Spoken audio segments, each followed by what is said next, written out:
책 66페이지 중간 부분 살펴보겠습니다.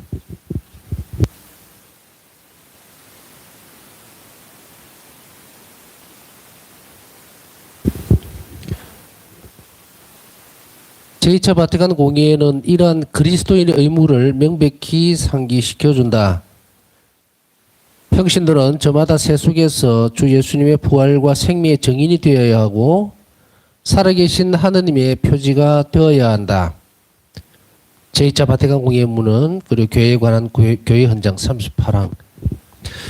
제2차 바티칸 공의회는 평신도들의 역할에 대해서 또 사명에 대해서 아주 분명하게 얘기를 해주고 있는데요. 평신도들의 참여도 교회의 활동들에 대해서 어떻게 보면 아주 폭넓게 이렇게 열어놓은 공예가 바티칸 공예입니다. 제2차. 그래서 평신도가 어떤 역할을 해야 되느냐. 그것은 바로 어떤 교계제도 안에서 아주 소극적인 어떤 태도로서의 그리스도인의 역할이 아니고 예수님과 부활과 생명의 증인이 되어야 되고 또 살아계신 하나님 표지가 되어야 된다.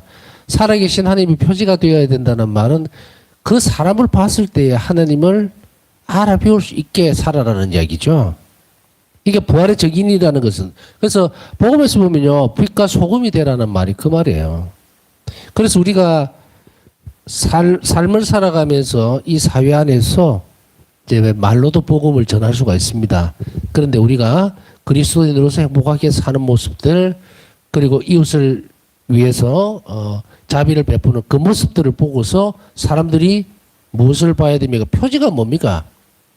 어떤 것을 가르치는 거잖아요. 가르치는 거거든요. 그래서 우리가 표지판 이렇게 하면은 그걸 읽으면은 이 뒤로 가면은 그러니까 예를 들면 로사리오의 집 이렇게 표지판을 딱 만들어 놓잖아요. 그러면은 사람들은 딱 보고서 이 길로 가면 이 방향으로 가면 로사리오 집이 나온다라고 믿죠. 분명히 확신을 가지죠.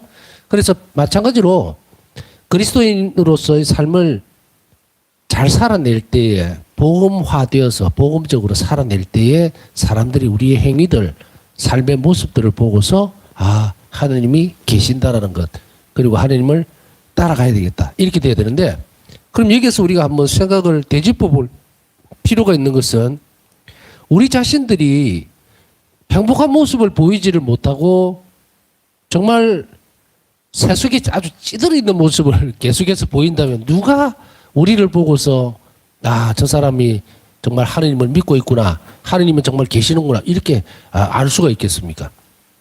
없거든요. 우리 행복지수라고 하는 그 말 표현을 쓸 때 보통 사람들은 어떻게 했습니까? 이게 이제 설문조사를 하죠. 전 세계에. 그래서 전 세계에 무슨 어느 나라 국민들이 가장 자기 이 나라에 살면서 만족도 행복한가 그걸 가지고 행복지수라고 이렇게 해서 쭉 데이터를 내는 그런 기구도 있고 또 그런 일을 실제로 하고 있죠.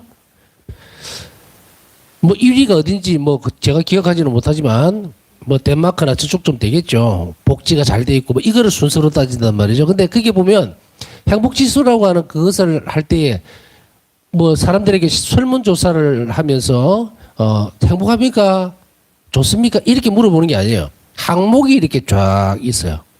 그러면은 복지 부분도 있을 거고요. 그다음에 건강에 관련된 부분도 있을 거고 여러 가지가 있겠죠. 사회적 제도라든지 여러 가지 그것을 다 합쳐서 이렇게 그 점수가 높게 나오면 이제 행복지수가 높다 이렇게 아마 되는 모양인데 우리 그리스도인들에게 있어서도 이런 점검들을 해볼 필요가 있습니다. 나는 행복한가? 라는 질문에 대한 답이 분명해야 합니다. 사실 우리 그리스도인들에게 있어서 우리가 예수님을 이제 이렇게 내가 소개를 해줍니다. 이제 자비로운 분으로서. 그랬을 때에 이 예수님을 내가 받아들이고 모시고 삶으로 인해서 행복한가라는 문제에 대한 확실한 답을 내지 않으면 우리는 한 발짝도 앞으로 나갈 수가 없어요.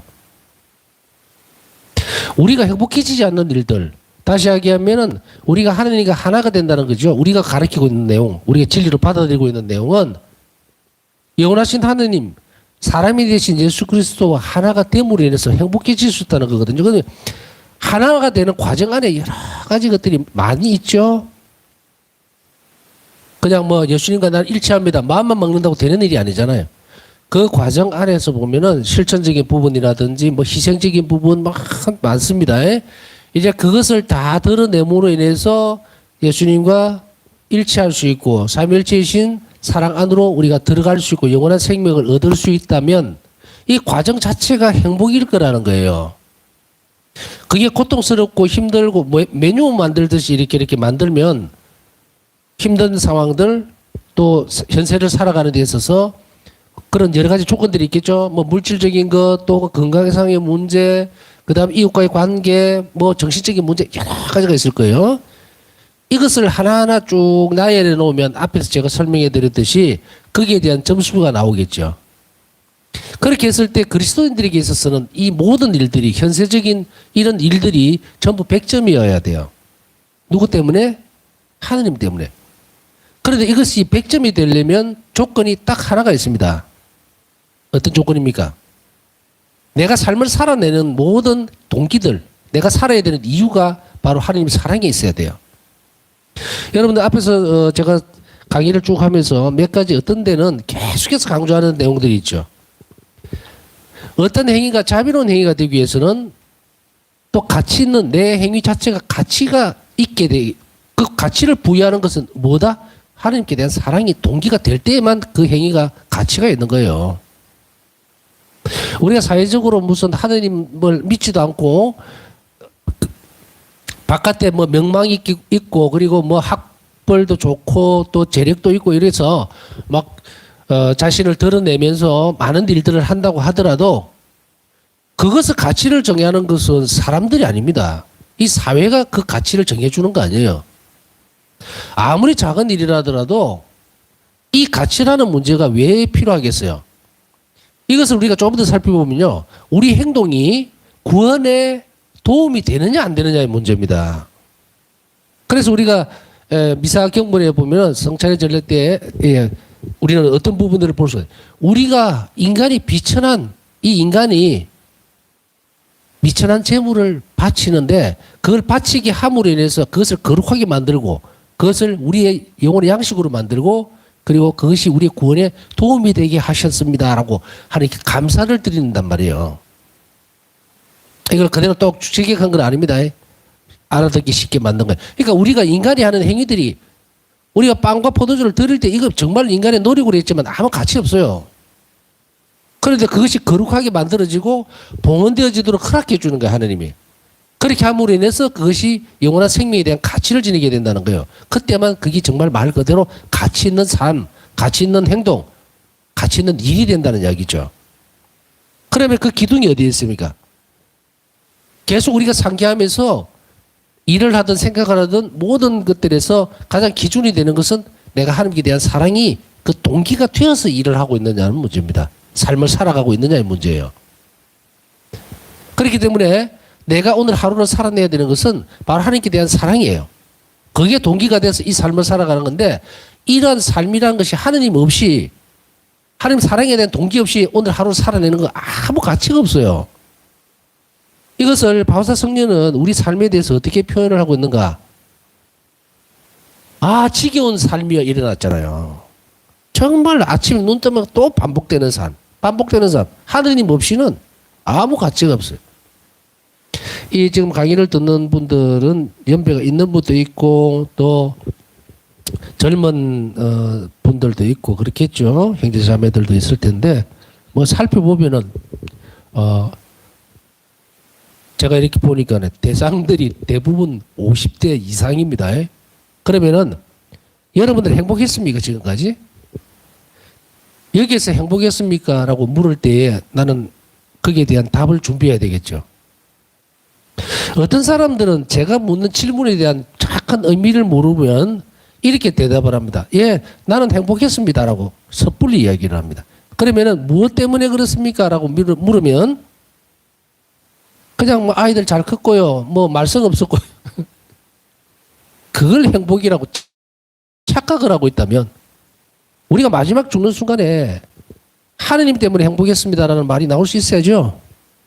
오직 그것 때문에 그래서 이런 부분들에 있어서는 한꺼번에 반죽하듯이 몽땅 뭉쳐가지고 나는 행복한가, 행복하지 않는가에 대한 질문을 던지는 것이 아니고 하느님 안에서 얻어내고 획득해야 되는 은총들에 대해서 체크를 했을 때 전부 100점이 나오면 그 사람은 분명히 자기가 행복하다고 지금 그 삶을 살아가고 있어요. 그런데 이게 100점이 안 나올 거란 말이죠. 모든 항목이 100점이 쳐지게 되면 우리 성인이 돼야 돼요. 그래서 그 항목 하나하나를 점수를 올리는 거예요. 점수를 올린다고. 그리스도인의 신앙적 삶이라는 것은, 영성적인 삶이라는 것은 이 활동을 통해서. 그래서 이것이 점수가 우리가 100점이 나와야만 다른 사람들이 보고서 저 사람 정말 예수님 믿더니 하느님 정말 존재하시는가 보다. 이렇게는 안 되겠죠. 100점이 나와야 되는 것은 아니에요.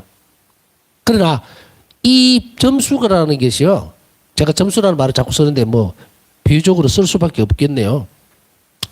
이웃을 향해서 내가 뭔가를 자비로운 일을 함으로 인해서 행복해지고, 그리고 내가 하나님 사랑 때문에 용서를 했을 때 행복함을 느끼게 되고, 이런 것들이 100점은 아니라도 괜찮단 말이죠.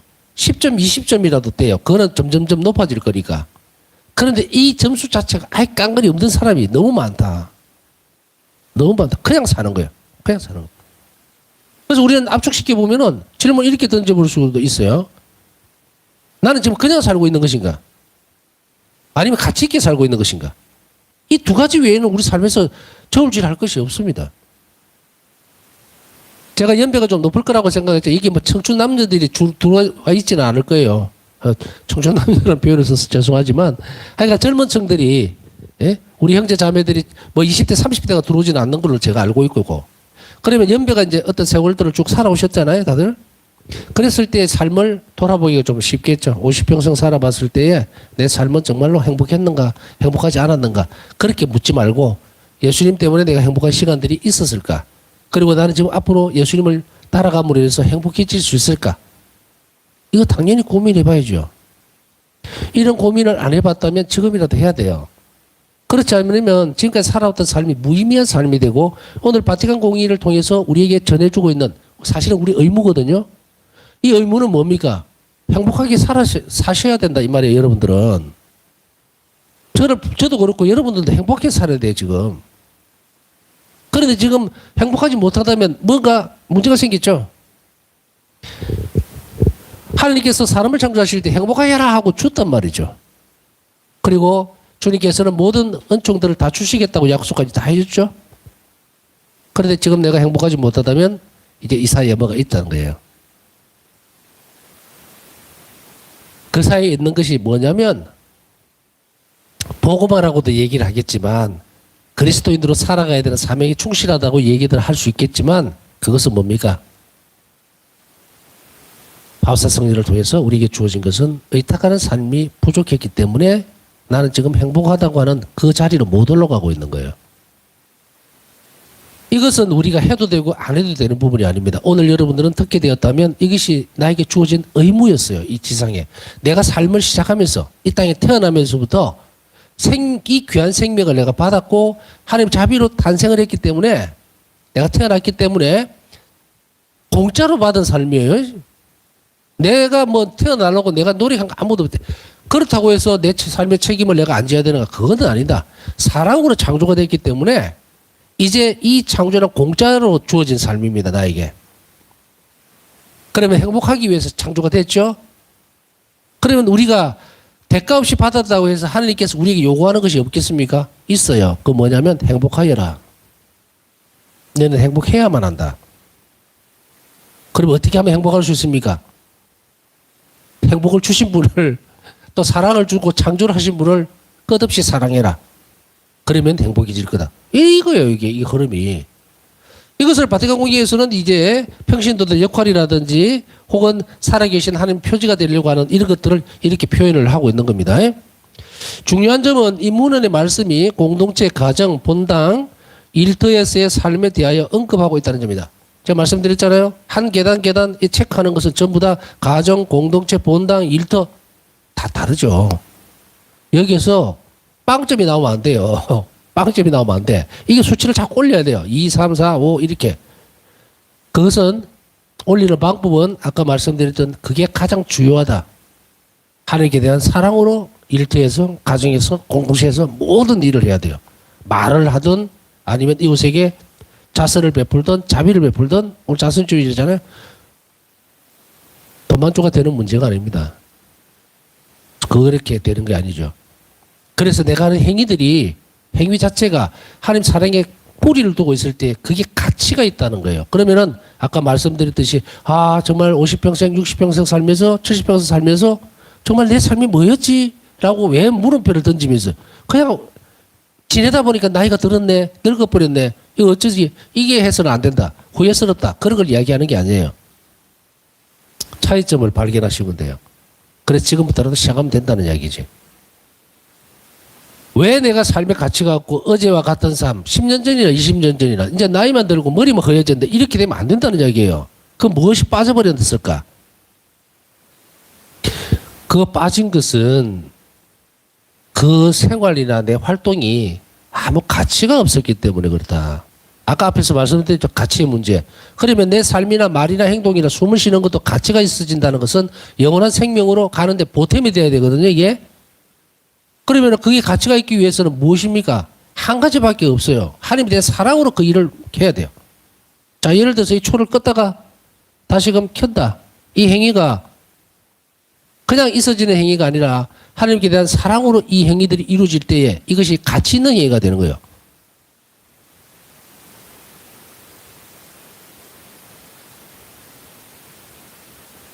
그래서 이것을 언급하고 있는 것은 바로 이런 삶으로 지금 바뀌도록 초대를 하고 있을 뿐 아니라 강력하게 요구를 하고 있어요, 하나님은. 내가 너에게 생명을 공짜로 줬다는 거예요. 그러나 공짜는 없다, 세상에. 하나님은 의무적인 걸 요구하네. 반드시 그래야 된다. 이게 뭐냐? 하나님을 위해서 뭘 해라는 게 아니야. 너희는 행복하게 져야 된다는 거예요. 하나님이 행복을 선물로 준 거거든. 그러기 위해서는 뭐다? 아까 말씀드렸던 그것으로서 가치를 자꾸 있게 만들어야 됩니다. 내 행위나 행동들이 가치 있게 되면 행복해져요. 그렇지 못하면 우리는 허무하게 된다. 바울서 성경가 초기에 이 부분들, 지겨운 삶이요, 이래 된다고요. 어제 같은 오늘 같은 내일이요. 도대체 아침에 일어나면 밥 먹고 사람들하고 뭐 지내고 밤에 때부터 저녁기도 하고 이게 뭐야, 이래 된 거죠. 그러나 이제 바울서 성령은 수도 생활을 점진적으로 해나가면서 제가 말씀드렸던 이것을 가지고 옵니다. 모든 일들을 하나님 사랑해서 동기를 찾고 당신이 하고 있는 일, 밥을 한다든지 그 다음에 무슨 뭐 풀을 뽑는다, 거기에 전부 가치를 거기에 두어버린 거예요. 그러니까 내 삶이 아니고 하나님 사랑으로 모든 일들이 이루어지니까 풀 뽑는 작업도 가치 있게 되는 거예요. 그렇게 했을 때에 바울서 성경에 있어서는 이제 어제 같은 오늘도 없고 오늘 같은 내일도 없을 것이다. 늘 은총은 변한다. 그러니까 여러분들은 어제와 오늘이 별 차이가 안 난다고 생각하시잖아요. 그죠? 거울을 쳐다보거나 뭐 내 변한 거 별로 없는, 하루 가지고 뭐 그렇게 많이 변하겠느냐 그러겠죠? 이제 10년이나 몇 년 지나면은 주름살도 늘고 흰머리 늘으니까 변했구나 이런 생각하겠지만 천만에요. 하나님 안에서 그리스도인의 삶은 어제와 오늘은 완전히 다릅니다. 나의 영혼도 바뀌어 있고 하나님 주시는 은총도 바뀌어 있어요. 그래서 사람은 뭘 해야 된다? 끊임없이 묵상해야 합니다. 묵상하지 않는 사람은 이 변화를 눈치채지를 못해요. 그렇기 때문에 이 부분들을 병행해서 같이 삶을 만들어 나가야 돼요. 그럴 때 우리에게 행복이 자리를 잡습니다. 이래 돼야만 사람들이 쳐다보면서 저 사람 성당에 다니는 사람들은 어떻게 저렇게 뭐 때문에 저렇게 행복할까? 궁금할 거 아니에요, 이유가. 그렇게 살아야만 돼요. 그렇게 살도록 불리웠고 그래서 공짜로 세례도 준 거예요. 공짜로 여러분들 세례 성사 받고 공짜로 여러분들 고해 성사 받을 수 있고 다 하잖아요. 바로 이런 부분들을 우리는 묵상 안에서 이끌어내지 않으면 우리는 행복해질 수가 없어요. 그래서 기도와 더불어서 묵상은 행복해지기 위한 전제 조건이 될 수밖에 없습니다. 행복이 깊어지려면 변화하는 것을 알아채야 되거든요. 그것은 묵상과 기도에는 없어요. 물론 이 이외의 행위들도 따라옵니다. 그것을 배제하는 것은 아닙니다. 기초적인 것을 이야기하는 거예요. 기둥이 있고 역할이 다르니까 행동은 지붕이 될 수가 있고 이런 거거든요. 그러나 가장 먼저 틀을 닦으려면 기도와 묵상이 먼저 시작됩니다. 기도와 묵상이 먼저 시작돼요. 행동이 먼저 시작되고 이게 아닙니다. 기도와 묵상이 시작됨으로 인해서 사랑이 넘치게 되고 바깥으로 나가게 됩니다.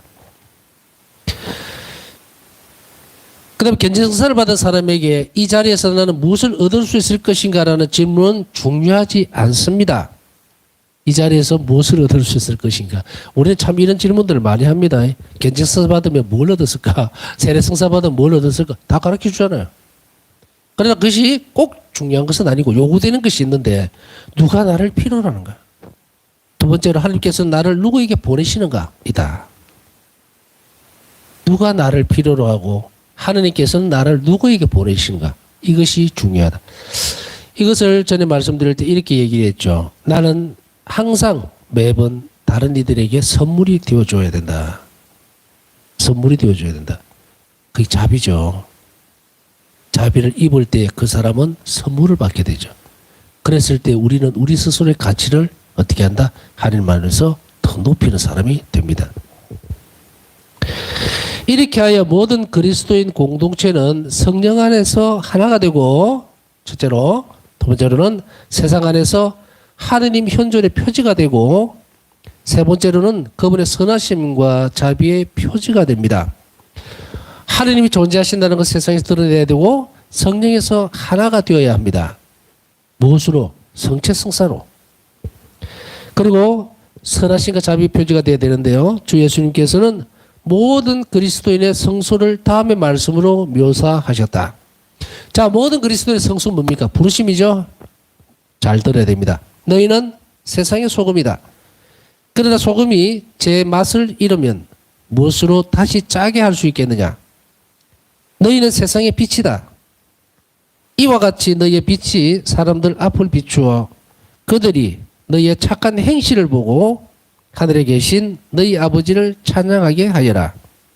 마태복음 5장 13절에서 16절. 여기에서 보면은 중요한 대목이 다시 한 번 더 나옵니다. 뭐냐면 우리가 착하게 살아야 되는 이유에 대해서 나와요. 우리가 착한 행실을 드러내지 못하면 사람들은 하느님 아버지를 찬양하지 못한다 이 말이에요. 그러면 그 빛을 가리게 되겠죠. 여기에서 대단히 중요한 문제들이 나옵니다. 그리스도인들이 올바로 살지 못함으로 인해서 하느님 아버지를 사람들이 찬양하는 이 부분들, 하느님 아버지를 섬기는 부분이겠죠. 이것을 막아버리면 어떤 부분, 어떤 모습이 드러나냐면 아버지의 진노가 드러나 버립니다. 정의가 드러나 버려요. 사람은 하느님을 찬미하게 되어 있어요. 자비에 대해서, 하느님의 속성에 대해서, 사랑에 대해서 찬미드려야 돼요. 왜? 공통분모가 그겁니다. 사랑으로 창조되어 있기 때문에 사랑으로 살아야 되고 자비로 살아야 돼요. 그런데 이 사람들이 우리가 그렇게 하라고 그리스도인들을 불러놨는데 우리 그리스도인들이 올바른 행실을 하지 못하면 내만 욕들어 먹는 게 아닙니다. 아, 저 사람 신자가 왜 저래가 아니에요. 마땅히 찬양받으셔야 될, 흠숭 받으셔야 될 아버지에게 가야 되는 사람들의 정성들이 다 잘라집니다. 우리 때문에. 우리가 자비 통로가 돼야 된다 그랬죠. 하느님이 존재하시도록 만들어줘야 된다 그랬죠. 그러려면 우리가 통로가 돼야 되는데 역으로 그 통로는 하느님의 사랑이, 자비가 이 땅에도 오게 되지만 하느님의 자비가 활동할 수 있도록 내가 열어줘야 된다 그랬죠. 그걸 게을리하게 되면 직무유기예요. 직무유기. 성소를 막아버리는 거예요. 우리 성소는, 우리 부르심은 오로지 뭐다? 우리 행실을 통해서 아버지가 찬양받도록 하시는 거예요. 그러면 역으로 어떻게 됩니까? 내가 잘 살지 못하면 내 행실을 통해서 아버지가 찬양을 받으셔야 되는데 나는 사람도 막아버리고 하나님께서부터 내려와서 사람에게 전달돼야 되는 것도 잘라버리는 거예요. 이 얼마나 어마어마하고 무시무시한 일이 됩니까? 그냥 단지 그리스도인으로 살면서 내가 기도 좀 게을러서 잘 못하고요. 뭐도 못하고요. 과연 그 정도로 책임이 회피될 수 있는 것일까? 영원한 생명을 보장받는다는 사람이, 그리스도인이 그게 상하도록 주어져 있는 의무가 가볍다고 생각하면 큰 오산입니다. 이처럼 엄청난 일들을, 엄청난 책무를 지고 우리 그리스도인 한 명 한 명을 부르셨다는 것을 안다면 우리는 그냥 단순하게 소금과 빛이다 이렇게 끊어낼 문제가 아니라는 겁니다. 우리가 자칫 잘못하고 잘 이끌어지지를 못하면요, 그리스도인으로 살면서 하나님 활동을 참 많이 방해를 하는 그런 일이 될 수도 있다는 걸 아시겠죠? 제대로 살아내지 못하면 하나님 활동을 오히려 자녀들이 방해를 해버리는 거예요.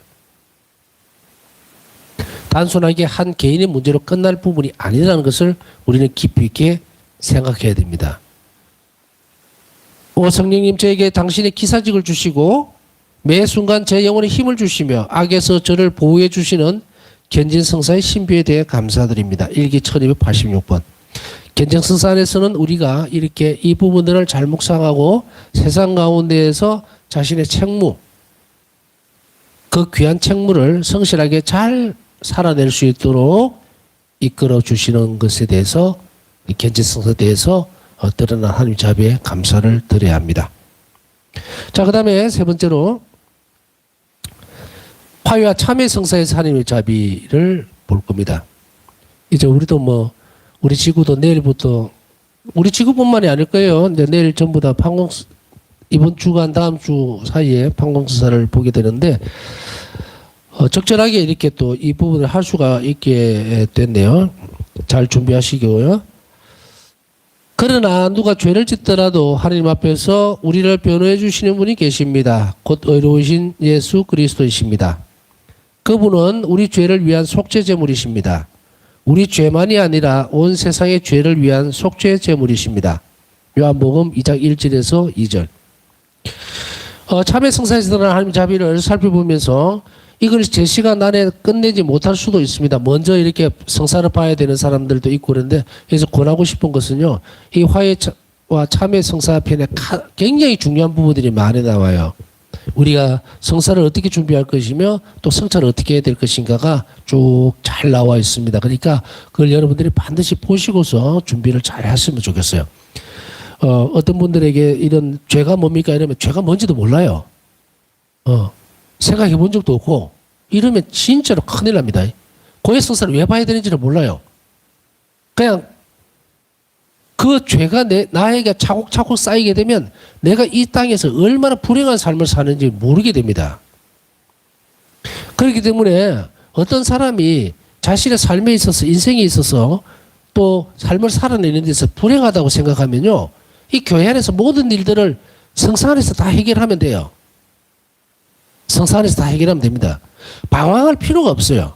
어디 가서 뭘 더 해야 되고 이걸 더 해야 되고 하는 것이 아니라 그것을 어떻게 하면 잘 성사를 준비할 것인가만 여러분들이 지성적으로 노력해서 배우고 묵상하고 기도하면 돼요. 그래서 삐뚤어진 것들을 바로 세우면 됩니다. 이 성사에 놀라운 힘들이 있는데도 불구하고 왜 뭔가를 해야 되고 면담을 해야 되고 뭘 해야 되고 그렇게 해결을 하려고 하는가? 해결 그렇게가 안 됩니다. 하느님의 역사가 있어야 이 부분이 뚫혀요. 그럼 시간이 꽤 많이 걸리겠죠. 그런데 예를 들어서 어떤 사람이 어떤 문제가 있어서 면담을 한다 칩시다. 그러면 이렇게 할 때 이 문제를 뒤집어 놓으려면 시간이 꽤 오래 걸립니다. 처음부터 다시 건드려줘야 되겠죠. 그런데 사람들은 어때요? 뭔가를 하게 되면 막 일확천금을 캐듯이 한 방에 뭔가를 하려고 하는데, 굳이 그렇게 하려면 성사의 충실성부터 먼저 살아내야 됩니다. 고해 성사 충실하게 보는 법을 계속 연습해야 돼요. 왜냐하면 그 안에 너무도 많은 본물들이 있기 때문에. 그래서 그 안에서 교육도 받고, 그 안에서 치유도 받고, 그 안에서 훈계도 듣고, 예수님이 원하시는 것을 그 안에서 드러내야지 다른 데서 엉뚱한 데서 찾지 말아라. 그래갖고 해결될 문제가 아니에요. 그러나 중요한 것은 뭐냐면 가장 은총이 많은 곳에서는 모든 일들이 해결이 될 수밖에 없어요. 그렇기 때문에 우리는 뭘 믿어야 됩니까? 교회를 굳건하게 믿어야 돼요. 사람에 따르는 부분들은 어느 부분들까지는 방향을 지시를 해줄 수 있겠지만 그 안에 결국은 해결책은 뭡니까? 하느님이 구원하시려고 하는 것은 여러분 각자예요. 뭔가 도구를 써서 이렇게 해서 만들어 놓는 것이 아니고 길은 제시해 줄 수 있지만 본인이 그 안에서 확실한 부분들만 제발 교회가 가르치고 있는 확실한 부분 외에는 전부 다 잘라내야 돼요. 다 잘라내야 돼요. 아무리 건물이 잘 선다 하더라도요. 부실공사 해버리면 다 내려앉아 버립니다. 모릅니까 그걸? 이례적이고 단발적으로 영어는 성장을 할 수가 없어요. 그렇기 때문에 천천히 가장 빠른 지름길을 주면 그걸 계속 연습해 감으로 인해서 자신의 기둥을 세울 때 그때 영어는 하느님을 알아볼 수가 있어요. 그렇지 못하고 뭐 면담 좀 하고 뭐 안수 받고 이런다고 해서 삶이 바뀐다? 불가능합니다. 성사 안에서 하나하나 차근차근 교회가 가르치는 그것을 습득해내고 그리고 묵상해내고 또 가르침들을 받아내야 돼요. 그런 의미에서 고해 성사는 굉장히 중요합니다. 우리 삶이 삐뚤어졌다 싶을 때는 이 죄의 영역에서 참된 통해가 안 이루어지고 있기 때문에 이런 현상이 벌어진다고요. 내 삶이 꼬여버리는 거예요. 왜? 하느님하고 나하고 화해해야 되는 그 물길이 막혀버렸잖아. 은총의 통로가 내려오지를 못하니 이 세상의 삶이 복잡하고 팍팍하고 찌그러질 수밖에 없죠. 요즘 이제 코로나 때문에 우리가 자주 손도 씻고 하잖아요. 요즘 또 그 감기 또 유행하는 계절이고 이때는 가장 먼저 강조하는 게 뭡니까? 청결 문제죠. 손을 씻어라. 그 다음에 소금물로 뭐 목을 헹가라. 다 하죠. 그럼 뭐 어디서 합니까? 실행해야만 되는 부분들이에요. 그걸 안 하면은 아주 취약해지거든요. 취약해지면은 이 기본적인 것을 잘 지키지 못하면 그 취약성이 드러나면 뭐가 들어옵니까? 바이러스가 들어오고 감기가 들어오죠. 마찬가지입니다. 지금 우리가 가르치고 있는 죄 영역, 통해, 겸손 이 부분들을 내가 하나하나 지금부터 제대로 가지를 않으니까 뭐가 들어옵니까? 어둠이 확 들어오죠. 악이 들어와서 막 헤집어 놓죠. 그래서 삶이 복잡해지는 거예요. 정신없고 이게 내가 지금 뭔지도 모르겠고 그때 가장 먼저 시도해야 되는 것은 뭡니까? 통해입니다. 그저 하나님 앞에 가서 내 삶이 내 하나님 보시기에 좋게 되려면 어떻게 하는 것이 가장 빠른 길인지 좋은 길인지를 하나님 안에서 얻어내야 돼요. 그러기 위해서는 절대적인 침묵과 모든 것들을 다 잘라내는 거예요. 관여하지 말고 교회가 참으로 가르치는 그 성서 안에서만 딱 인큐베이터 아시죠? 그 인큐베이터 안에 들어가는 아이들은 굉장히 취약하기 때문에 그래 들어가죠. 마찬가지예요. 내 영혼이 이 세상을 살아가면서 힘들고 굉장히 복잡하고 이럴 때는 인큐베이터 안으로 들어가야 되는데 그 인큐베이터가 어디냐? 바로 칠성사입니다. 성사 안에. 그리고 성체 앞이에요. 나머지는 다 잘라내고 정석대로만 그 자리로 다시 들어가야 돼요. 그 중에서 가장 중요한 게 바로 통회와 겸손의 태도예요. 일단 하는 데까지는 해볼 거예요. 고해성사에 대해서. 그러나 이거 뭐 강의만 듣고서 하지 말고 여러분들 미리 책을 먼저 보시고 성사는 먼저 보는 순서가 다르니까 준비를 잘 하시되 제가 한 번 더 강조하는 것은 이 중간점 부분에 보면 고해성사 보기 전에 참여하는 그 방식들이 있죠. 성찰을 할 수 있도록 쭉 나와 있으면 몇 페이지에 걸쳐서 그것을 참고로 해서 잘 준비를 해서 성사를 볼 수 있도록 그렇게 하시면 좋겠습니다. 남은 시간 묵상하면서 귀한 시간으로 늘 우리를 채워주신 하나님께 감사드리고 그리고 부족함이 없이 넉넉해질 수 있는 은총을 이 시간에도 내려주시기를 청하면서 묵상하도록 하겠습니다.